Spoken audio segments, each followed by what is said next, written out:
Welcome back to the deep dive. Our mission today. It takes us deep into the shadows of the Inferno. We're looking at Canto 6. And if you thought, the vestibule was bad or the lustful were pitiable, just prepare yourself. This is a different level of grim. It really is. We are descending into the third circle, the punishment for gluttony, and it is truly one of the most miserable, sensory-deprived, and just absolutely grotesque places Dante describes. And yet, in all that grime and that cold, eternal rain, we find something truly extraordinary. What's that? A moment where personal sin meets this profound political prophecy.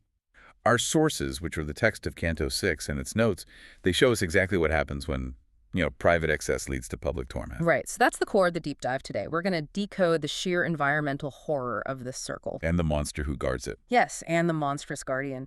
But most importantly, we meet the soul, Ciacco, who, despite being reduced to absolute filth, still has this chillingly clear sight into the future of Florence. And for you, the listener, this is crucial context. Gluttony, in Dante's medieval framework, it's not just about, eating an extra slice of cake. None at all. It represents an utter devotion to self, to consumption, a kind of profound spiritual slovenliness.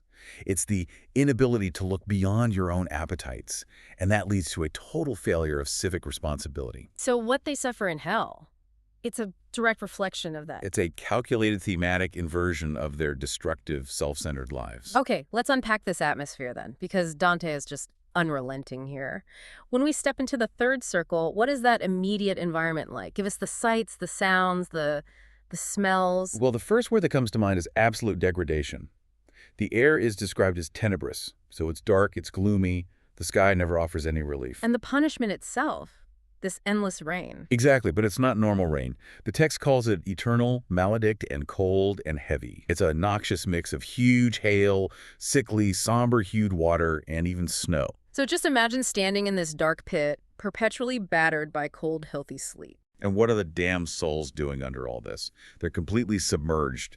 The earth that gets this disgusting mixture is noisome, just filthy beyond description, and the gluttons are lying in this putrid, churned-up mire. And howling like dogs. I mean, that detail is so dehumanizing. It is.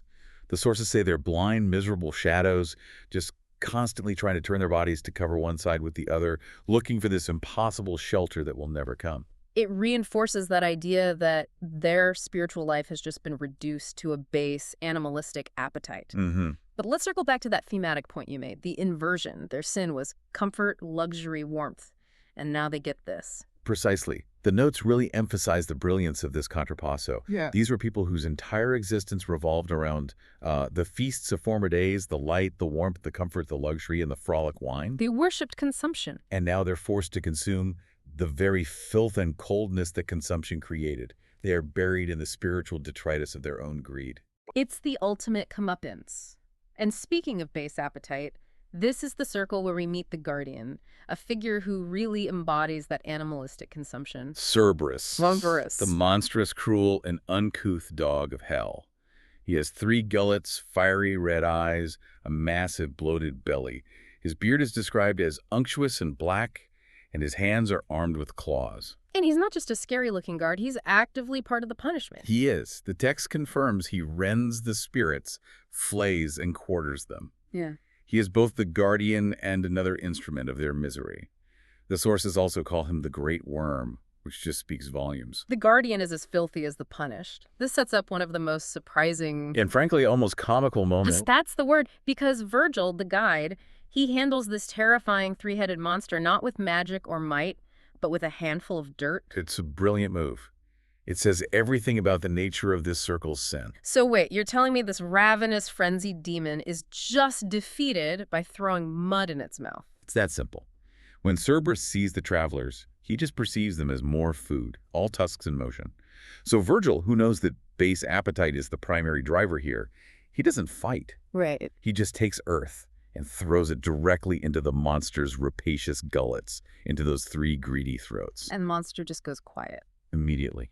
He's compared to a starved dog who, once he starts gnawing on his food, even if it's just mud, is completely fixated and silenced. The symbolism is so profound. Base appetite trumps everything. It trumps even supernatural rage. And it allows the guide and Dante to pass, literally treading upon the vanity of the souls lying in the filth. So that maneuver gets them past the guardian, and while most of the damned are, blind and prone, they encounter one soul who sits up and actually addresses Dante. And this changes the tenor of the entire canto. It really does. This is Ciacco. Yes, Ciacco. And that name itself is so telling. The notes clarify that Ciacco likely means hog or pig. Wow. So it just underscores his sin. Completely. He was famous in Florence as a noted diner out. He didn't host the feasts necessarily, but he was known for frequenting the houses of the wealthy and inviting himself to their meals. His identity is defined entirely by this pernicious sin of gluttony. But what's fascinating is that the filth, the cold, the suffering, it hasn't completely erased his memory. He asks Dante, the living man, to recall him. And Dante's reaction is to pivot from the personal to the political. It's an urgent plea, isn't it? Right. Dante is using his journey through hell as a mirror for the corruption of his own time, and he's desperate for insight. Ciacco is wretched, but he still has this knowledge of Florence's decay. So what does Ciacco say is the root cause, the reason Florence is tearing itself apart? He identifies the three sparks that have all hearts enkindled: envy and arrogance and avarice. And if you look at that in the context of the circle, the connection becomes chillingly clear. Gluttony, this individual's desire for consumption, is just a local symptom of these three global civic sins. Avarice is economic gluttony. Arrogance is social gluttony. And envy is emotional gluttony. Exactly. They're all forms of excessive self-focus that just destroy community bonds. That makes perfect sense. The individual consuming feasts reflects the city consuming itself. And then comes the prophecy, the details of the Civil War. And this is a major validation of his infernal knowledge. He outlines 4 key stages of the coming violence. First, the citizens will come to bloodshed after long contention. And the sources tell us this is the fight between the two factions, the Neri and the Bianchi, the blacks and the whites. Precisely. Second, Ciacco says the rustic party will drive out the other side. This is the Bianchi, the white Guelphs. The rustic party, why that term? Because they were considered newer to the city's political lead. They were from the forest lands of Sive. The older aristocratic Neri sort of looked down on them as country bumpkins. Ah, so that class tension adds real weight to the conflict. It's not just political, it's social.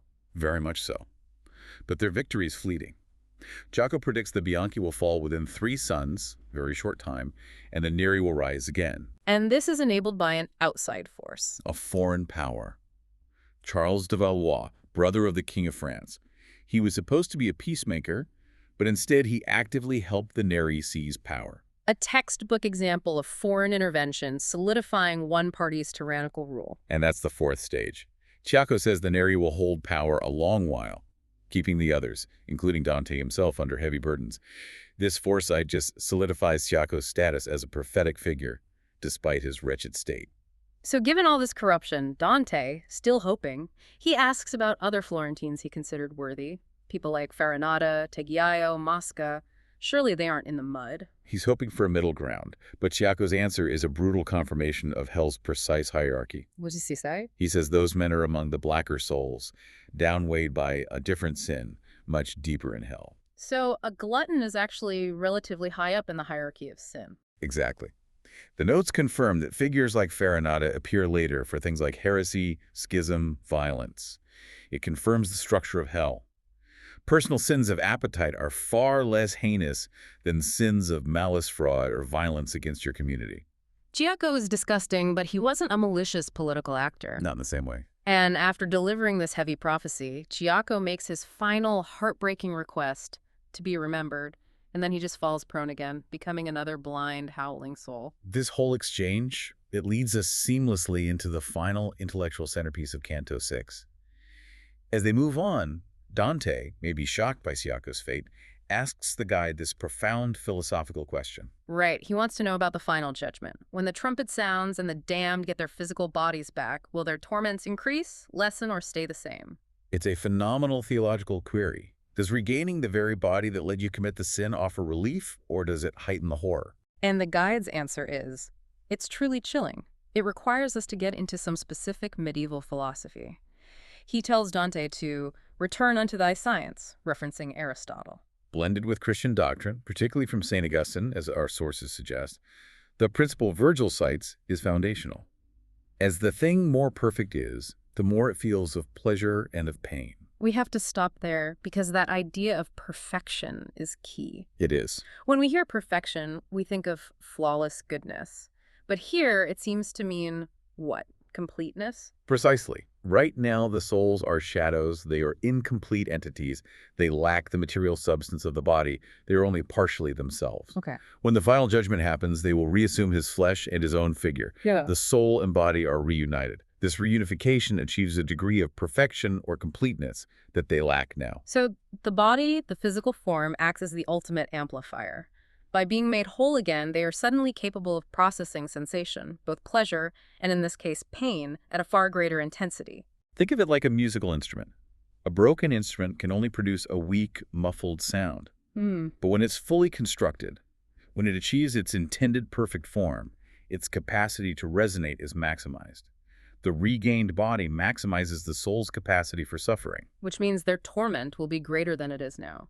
The final judgment, rather than offering closure or dulling the pain, guarantees an eternal, physically amplified hell. It really does.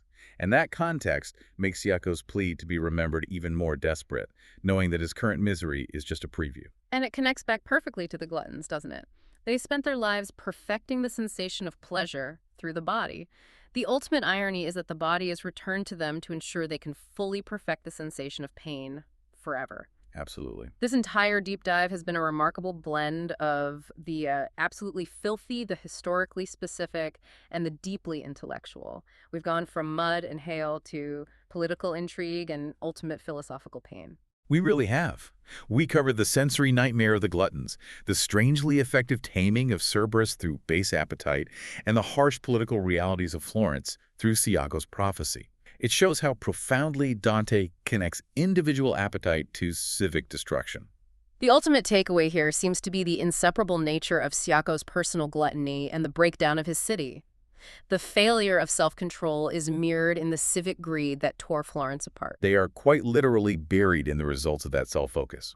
And as we leave them and continue down toward the circle of the hoarders and spendthrifts, guarded by Plutus, the god of riches, a perfect transition, let's end with a provocative thought for you to mull over. The sources confirm this really disturbing philosophical tenet, that the body grants the soul completeness or perfection, and that completeness amplifies all sensation, including suffering. So if our physical form, here in what Dante calls the sweet world, grants us this capacity for amplified feeling, well, what does that say about the true purpose of the body? Is it just a vessel designed to maximize sensation?